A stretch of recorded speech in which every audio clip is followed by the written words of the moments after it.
Guys, waiting for nothing na siya.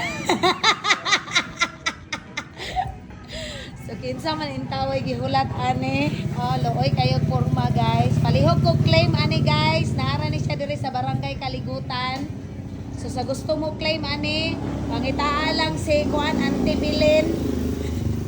Kaya wala daw siya kakita ng Auntie Bilin karong adlaw. So, kamo na'y bahala, guys, nga mangita mo ng Auntie Bilin, ha. Si Auntie Bilin, si Lula, si Jimman. Ingon man ka, Auntie Bilin ganina.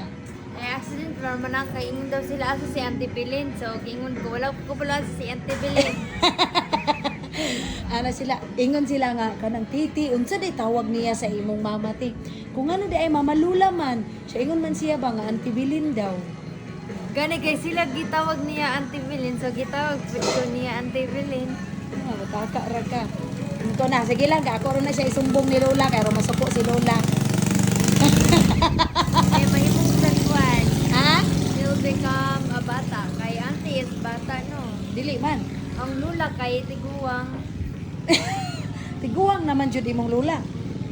Pero ang pop, that means my papa is tiguang food. Okay ra. Iba rin man sila. Dara ang bata ko nga isa, guys, oh. And here is our... Hala, patay, nalibang siya, Chipin. Ha?